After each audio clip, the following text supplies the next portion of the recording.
Rhapsody of realities. आज Wednesday 24 मार्च 2021, बुधवार 24 मार्च 2021। Rhapsody of realities. आज पास्टर क्रिस ओयाखिलोमे द्वारा हमको जो वचन सीखने को मिलता है वो है, आज का विषय 1 जॉन 1 चैप्टर 7 वर्स के आधार से लिया गया है। पहला यूहन्ना की पत्री 1 अध्याय 7 वचन के आधार से लिया गया वचन है। Receiving forgiveness is an act of faith. माफ़ी को स्वीकारना विश्वास की क्रिया है। Receiving forgiveness is an act of faith. माफ़ी का स्वीकारना विश्वास का क्रिया है। हम पढ़ेंगे 1 जॉन 1 चैप्टर 7 वर्स। इंग्लिश में पढ़ेंगे फिर हिंदी में पढ़ेंगे। But if we walk in the light as he is in the light, we have fellowship one with another, and the blood of Jesus Christ his son cleanseth us from all sin. But if we walk in the light as he is in the light, we have fellowship one with another, and the blood of Jesus Christ, his Son, cleanseth us from all sin. हम हिंदी में पढ़ेंगे। पहला यूहन्ना का पत्री 1 अध्याय 7 वचन।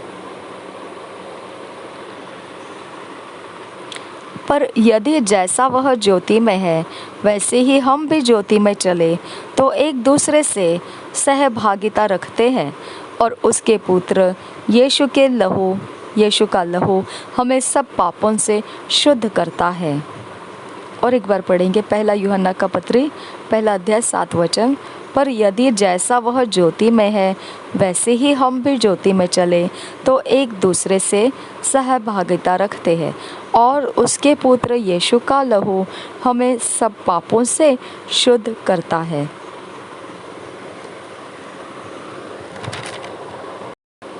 Did you know that in the New Testament God didn't tell us to ask him for forgiveness?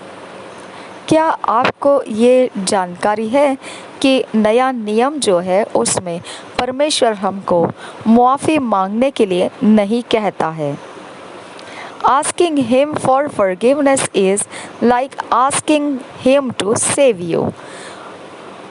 आपने उसको मुआफ़ी को मांगना इस प्रकार से होता है कि आप उसको बचाने के लिए मांग रहे हो। आपको बचाने के लिए मांग रहे हो। Think about it. आप इसके विषय में सोच कर देखिए। If you do ask him for forgiveness, when will you know he has answered.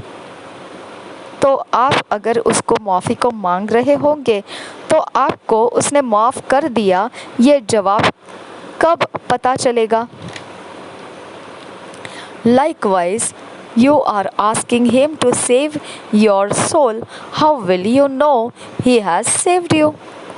उसी समानता में अगर आप उसको मांग रहे हैं कि आपका प्राण बचाया जाए, तो आपको पता कैसे चले कि उसने आपके प्राण को बचा लिया।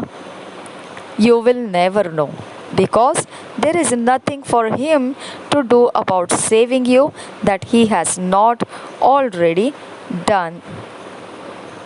तो अगर ये आपको समझना नहीं आता है तो फिर इसका मतलब ऐसा है कि आपको कभी भी नहीं समझने वाला है ये कि आपको उसने माफ़ किया या आपने मांगा और उसने वैसा ही आपके प्राण को बचाया।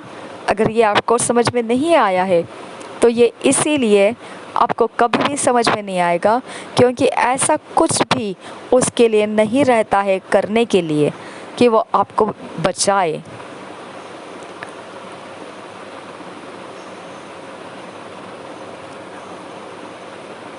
वो कुछ भी ऐसी चीज़ें नहीं करता है, ऐसे कुछ भी बातें नहीं करता है जो उसने पहले नहीं की है। ऐसा कुछ भी नहीं, मतलब You will never know because there is nothing to him to do about saving you that he has not already done. और एक बार अच्छे से समझेंगे इस बात को।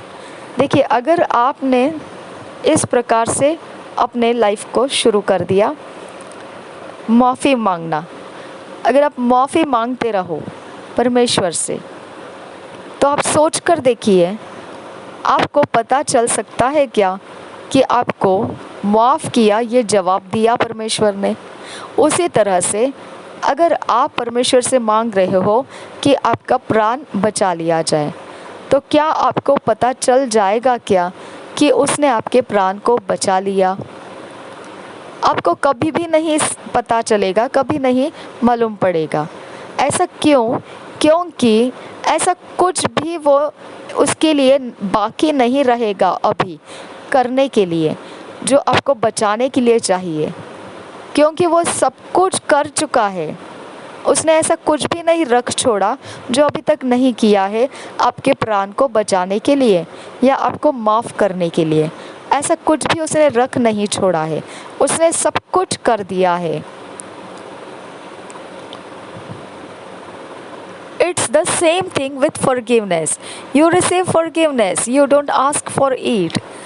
यही तरीका है, यही समानता है क्षमा के बारे में, माफ़ी के बारे में। आपको सिर्फ अभी माफ़ी को प्राप्त करना है, यानी आपको स्वीकारना है। आपको उसकी मांग नहीं करनी है, आपको माफ़ी मांगनी नहीं है, आपको माफ़ी मांगने के लिए नहीं रखा है अभी। Because the blood of Jesus Christ was shed for the remission of your sins. इसकी वजह ये है कि प्रभु यीशु मसीह का लहू जो है वो गिराया गया है, यीशु मसीह का लहू बहाया गया है पापों की माफ़ी होने के लिए। Some Christians are always asking God to forgiveness, and because they are asking for something that's been provided for, they don't apply faith. कुछ मसीह हमेशा मांगते रहते हैं परमेश्वर को माफ़ी, और ये इसीलिए होता है क्योंकि वो इस तरह के मांग कर रहे होते हैं जो पहले से उनको दे दिया गया है, और फिर भी वो उसी को मांग रहे होते हैं। इसके जगह में वो अपने विश्वास को नहीं लगाते हैं। You are to receive forgiveness as an act of your faith. आपको माफ़ी को स्वीकारना है विश्वास के कार्य के अनुसार, जैसे आपके विश्वास की एक क्रिया है ये कि आपने माफ़ी को स्वीकार लेना है। Afterwards, live above that situation through the power of the Holy Spirit and the Word. फिर उसके बाद में आपने ऐसे परिस्थितियाँ जिसके लिए आप माफ़ी ढूंढ रहे थे और आपने माफ़ी को प्राप्त कर लिया और विश्वास के द्वारा प्राप्त कर लिया, तो अब आप उस परिस्थिति में अभी आपको पवित्र आत्मा के सामर्थ और वचन के द्वारा उस परिस्थिति से ऊंचे उठकर जीना शुरू करना चाहिए। You have already been washed and purged of your sins. आप अभी धुल चुके हैं और आपके पापों को निकाल दिया गया है। Colossians 1 chapter 21 and 22 verse says, "And you that were sometime alienated and enemies in your mind by wicked works, yet now hath he reconciled in the body of his flesh through death, to present you holy and unblameable and unreprovable in his sight." कुलोसियों की पत्री 1 अध्याय उसका 21 और 22 वचन इस प्रकार से कहता है,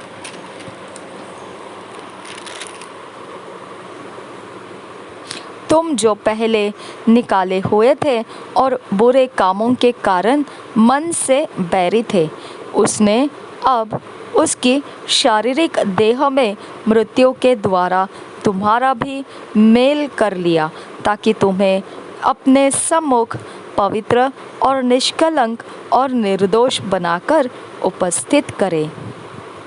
और एक बार पढ़ेंगे, तुम जो पहले निकाले हुए थे और बुरे कामों के कारण मन से बैरी थे, उसने अब उसकी शारीरिक देह में मृत्यु के द्वारा तुम्हारा भी मेल कर लिया, ताकि तुम्हें अपने सम्मुख पवित्र और निष्कलंक और निर्दोष बनाकर उपस्थित करें। This happened before you ever did anything right or wrong. Therefore, refuse to be sin conscious.